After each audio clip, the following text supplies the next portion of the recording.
संयुक्त संसदीय समिति ने वक्फ संशोधन विधेयक को मंजूरी दे दी है। बिल को अगस्त 2024 में 14 बदलावों के साथ संसद के पटल पर रखा गया था। जेपीसी अध्यक्ष जगदम्बिका पाल ने मीडिया से बातचीत में कहा कि 44 संशोधनों पर चर्चा की गई। 6 महीने तक विस्तृत चर्चा के बाद हमने सभी सदस्यों से संशोधन मांगे। ये हमारी आखिरी बैठक थी, इसलिए बहुमत के आधार पर समिति द्वारा 14 संशोधनों को स्वीकार किया गया है। विपक्ष ने भी संशोधन सुझाए थे। हमने उनमें से प्रत्येक संशोधन को आगे बढ़ाया और उस पर मतदान हुआ, लेकिन उनके सुझाए गए संशोधनों के समर्थन में केवल 10 वोट ही पड़े और इसके विरोध में 16 वोट पड़े और मंजूर नहीं किया गया। जेपीसी की 24 जनवरी को दिल्ली में हुई बैठक में विपक्षी सदस्यों ने खूब हंगामा किया था और दावा किया था कि उन्हें ड्राफ्ट में प्रस्तावित बदलावों पर रिसर्च के लिए पर्याप्त समय नहीं दिया गया। आरोप लगाया कि बीजेपी दिल्ली चुनावों के कारण ध्यान में रखते हुए वक्फ संशोधन विधेयक पर रिपोर्ट को संसद में जल्दी पेश करने पर जोर दे रही है। तो वहीं अब इस पर सपा सांसद मोहिबुल्लाह नदवी ने नाराजगी जताई है और कहा है कि कुछ लोगों को वक्फ की जमीन देने के लिए अल्पसंख्यकों को निशाना बनाया जा रहा है। देखिए, हमारी पार्टी के सुप्रीमो माननीय अखिलेश यादव जी ने शुरू दिन ही जब ये वक्फ बिल आया था उसी वक्त बता दिया था कि चंद लोगों को ये जमीनें देने की और मुसलमानों की वक्फ की जमीनें इनकी नजर अब उस पर पड़ गई है और ये उसको छीनना चाहते हैं और ये माइनॉरिटीज और खासतौर पर मुस्लिम को निशाना बनाने की इनकी शुरुआत है। जैसे उन्होंने कहा था माननीय अध्यक्ष जी ने, वैसे ही हुआ।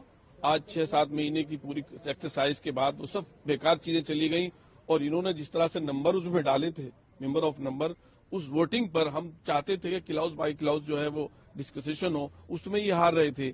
जो लोग स्टेक होल्डर्स आए थे वो अपोज कर रहे थे, रिजेक्ट कर रहे थे बिल को, उसमें ये हार रहे थे। तो इनकी समझ में कुछ नहीं आया। इन्होंने कहा कि इलेक्शन अभी अगर इलेक्शन ही के जरिए से क्लोज बाय क्लोज नहीं करना था, इलेक्शन के जरिए से करना था तो कमेटी ही काहे के लिए बनाई थी, उसी दिन कर लेते इलेक्शन। लेकिन ये जो देश का जो पैसा बर्बाद हुआ वो इतनी जगहों पर, इतने स्टेट पर हम लोग गए, भागे दौड़े, अपने बच्चों को नहीं देखा, कॉन्स्टिट्यूंसी को नहीं देखा, ये नहीं देखा, वो नहीं देखा कि वक्फ का ये धोखा देने की बात है। और ये भाजपा और उसके अलायंस जितने भी हैं ये धोखा देने के जरिए से ही इख्तिदार में आए हैं और ये जो शपथ लेते हैं उसी के खिलाफ करते हैं। और इस अमेंडमेंट बिल से बहुत से चेहरों को हमने पहचाना है जो बजाहिर सेकुलर लगते हैं, लेकिन उनकी मानसिकता लालच है, उनकी मानसिकता जो है वो खुद गर्जी है और वो पहचान लिए गए हैं। चाहे वो जिन बैसाखियों के साथ वो वही लोग हैं जो इनको कभी बुरा भी कहते थे, फिर इनके साथ भी खड़े हैं और वो इस मौके पर पता चल गया कि वो कितने जो है वो सच्चाई के साथ हैं और कितने खिलाफ हैं। पिछली बार जब आपने प्रेस कॉन्फ्रेंस करी तो आपने एक लेटर लिखा, स्पीकर को एड्रेस करते हुए आपने जो लेटर लिखा था उसका क्या संज्ञान लिया गया? नहीं, बिल्कुल उस पर जो है वो नहीं किया गया। ये तय हुआ था माफ कीजिएगा, ये तय हुआ था कि 15 दिन में 1-2 मीटिंगें होंगी सिर्फ, लेकिन उसके बावजूद जो है वो इतनी जल्दी मीटिंगें बुलाई गई, फॉरेन ट्रिप अदर स्टेट में रखे गए और उसके बाद फिर रात में एजेंडा चेंज हो गया और सुबह ही को जो है वो ये सब क्या है, ये सिर्फ तानाशाही है। ये सिर्फ मुल्क के आवाम की आंखों में धूल झोंकना है और लोगों को बेवकूफ बनाने की कोशिश है। इसको जो है सब जनता देख रही है और मैं समझता हूं, दिल्ली की भी जनता से अपील करता हूं कि वो देश के ये लोग, इस तरह के लोग जो ये इस तरह का ड्रामा कर रहे हैं, ये कभी देश के भला नहीं चाह सकते। ये देर पर चीजें नहीं है। उत्तर प्रदेश के पड़ोसी राज्य उत्तराखंड में यूसीसी भी लग गया है, आप बोल रहे हैं कि बड़ा हिस्टोरिक मूवमेंट है, आप किस तरीके से देख रहे हैं? देखिए, ये हजरात कभी भी देश का भला नहीं चाह सकते। देश की एकता और अखंडता को इन लोगों से खतरा हो जाएगा अगर ये इसी तरह से काम करते रहे। तो जो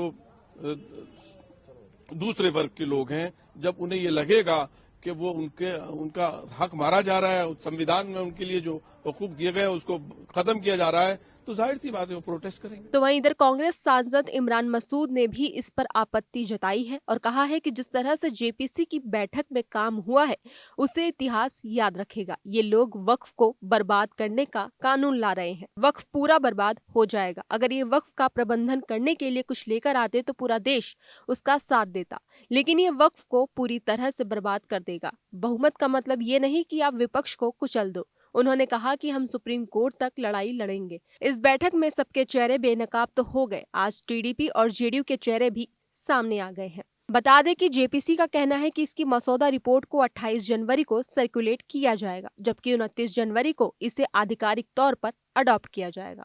फिलहाल खबरों में बस इतना ही। बाकी देश और दुनिया की तमाम खबरों के लिए देखते रहिए दैनिक हिंट।